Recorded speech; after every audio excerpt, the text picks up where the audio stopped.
Run and run as much as you like. If that's all you do, you are eventually going to reach a plateau or even worse, pick up an injury.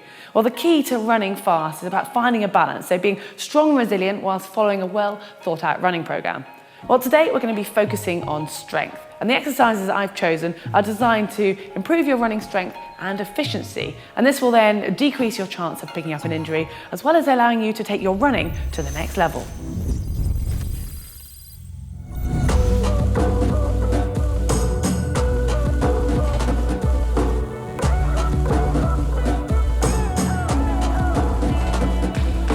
Well, before you delve into this gym session, make sure you've done a thorough warm-up. So whether that's a little bit of a jog outside, it's time on a cross trainer or spin bike, anything that's just going to raise your heart rate and get your blood flowing will do.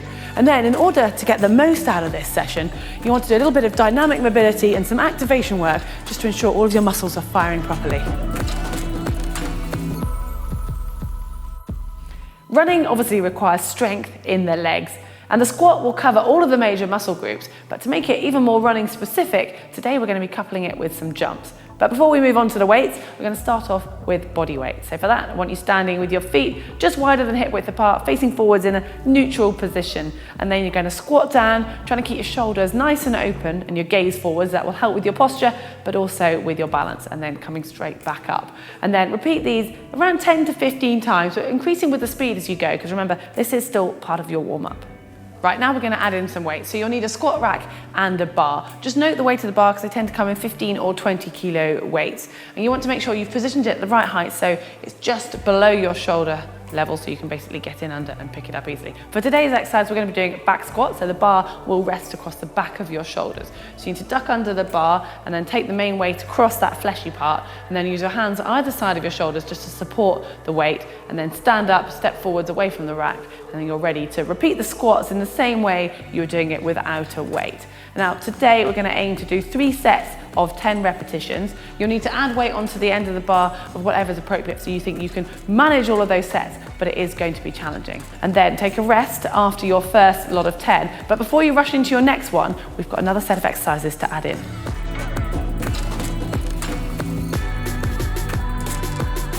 After each set of squats, the idea is to back it up by using the same muscle groups, but this time for an explosive movement that's going to challenge your core and your stability. So you're going to step away to a little bit of a space, and it's single leg to double leg jump. So you're going to start by standing on one leg, and so you're doing hop, and you're basically going to jump off that leg as far forwards as you can, landing on both feet together with nice bent knees. Then you're going to swap to the other leg, jump forwards again, landing with both feet. You need to repeat it 5 times on each leg. Once you've done that, then come back to the squat rack, take 60 seconds rest, and you're going to repeat the whole thing through twice more.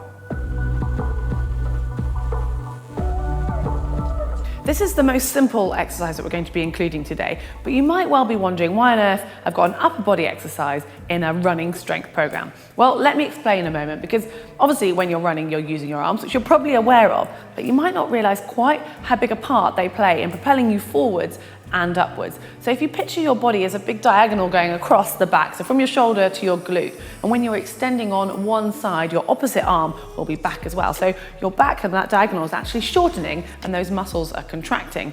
So we need to work them. And one of the best exercises for this is the lat pull down or the pull up, because that's going to be engaging those shoulder muscles and your back muscles and just working everything that's posterior. So we're going to move to the pull-up machine, and for this, I actually want you to use a wide-handed grip today, because that's really going to engage those lat muscles more specifically. Before you panic at the thought of hauling yourself up unaided, don't worry, there are several options in which to make it a little bit easier. One of which is using an elastic band, something like this, that you can pop 1 or 2 of your feet in that will just make your body feel a little bit lighter. Another option is pop a bench or something underneath that you can stand on, so that will help you on the assisting up. And then if you bend your knees so you've got your full body weight coming back down, you can lower yourself very slowly so you're working eccentrically until you get strong enough to pull your whole body weight up. And you'll find that some gyms actually have a pull-up machine when you can put in the weight to counteract your body weight, and therefore you're basically pulling less up. Or if any of these options don't really sound like your cup of tea, then you could go and find a lat pull down machine when you're keeping your body weight in the same place and you're purely using your arms. You just need to add the appropriate weight. So once you've worked out which you're going to do, you can then work out what weight or how many you can manage. But I want you to try to do 3 sets of as many as you can with that weight. So if it's just pure pull-ups, it's basically as many as you can manage for 3 sets, and then take 60 to 90 seconds rest between each, and make sure you progress this as the weeks go on. We're now going to be moving the focus to the posterior chain, so those muscles at the backs of the legs, predominantly your glutes and your hamstrings. And we're going to be adding in some stability and activation work by stepping it up a little bit and making it a single leg. So for this, we're going to start with a pulley machine, but if you don't have one of these, don't worry, I'm going to cover an alternative option in a moment. But you want to start off by putting a handle on the end of this and sliding it down to the ground, and then pop the weight onto a very light weight to start with until you've got the idea for the exercise. And then standing with the pulley in one hand, take a large step back facing the pulley. Once you're nice and stable, then I want you to take all of your weight onto the opposite leg. So you're holding it in one hand, standing on the opposite leg. Have a very mild knee bend in that side if you need to. And then you're going to think about pivoting from your hips. So the pulley will naturally drag you forwards and down with this front hand, and then your spare leg is going to go out behind you. Your spare arm will follow for balance out in front. And you want to imagine you've got a straight line going from your head, shoulders, hips, through your knees and ankle on that balancing side. So it's pivoting through the hips. Once you reach as far as you can manage in a controlled fashion, pulling yourself back up by squeezing your glutes and your hamstrings until you're back into the standing position. And then repeat that 8 times through on one leg.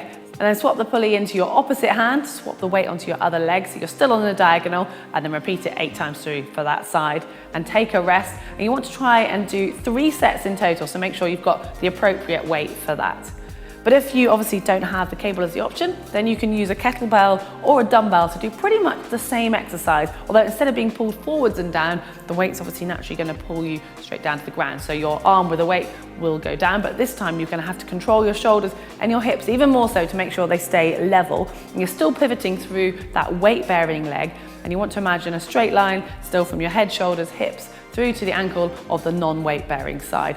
And you'll find this exercise, whether you're doing it with the dumbbell, the kettlebell, or with the pulley, will really fire up your glutes and your hamstrings.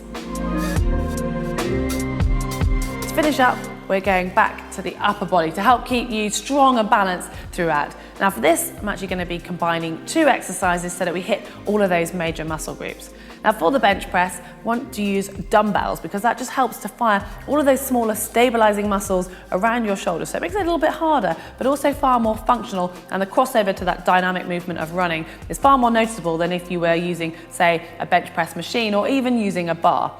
So before you start, pick 2 dumbbells of a weight that you think you can manage 3 sets of 8 reps for. And then lie back onto the bench, taking the dumbbells with you, and then hold them relaxed in your hands just above your armpits, so your elbows are going down towards the ground. So the dumbbells are parallel to your body. From there, you're going to push up and away and rotate 90 degrees so that when they reach the top, they're almost touching, and then bring them back down. You're going to repeat it 8 times and then take a rest before moving on to this next exercise. Well, now it's on to the reverse bent over flies. And for this exercise, you're going to need 2 dumbbells much lighter than you've previously been using. Trust me, I actually go as light as 2 kilos for this exercise. It's harder than it looks. So you're going to be standing up with your feet hip width apart, bend in your knees, and you're going to have a bend at the hips so that your torso is somewhere between horizontal and upright, somewhere in the middle. And from this, you take both the dumbbells, you're holding them in front of you with a bit of a bend in your elbows, so soft elbows is a good thing to think. And from here, you're going to take your hands out and apart, so you're rotating through your shoulders and taking them apart as far as you can control whilst maintaining good posture in your shoulders, but also keeping that same degree of bend in your elbows. And then bring it back to the middle. Now for this exercise, we're doing higher reps. So I want you to target 10 to 12 reps, hence why it's a lightweight, and you're also using smaller muscles around your shoulders. And then take 60 seconds rest after that, head back to the bench press, and you're going to do the whole thing 3 times through.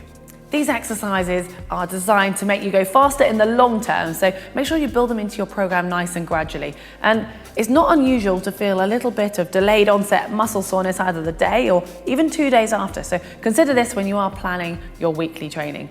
Well, hopefully you've enjoyed it. Give us a thumb up if you have, and to make sure you get all of our videos at GTN, hit that globe, and if you want to look at any of the kit we've got in the shop, there's a link for that on the screen now. And if you want a video on how to run faster without training anymore, well, that one can be found just here. And if you want some running tips from a pro triathlete, Emma Pallant, you can find that just down here.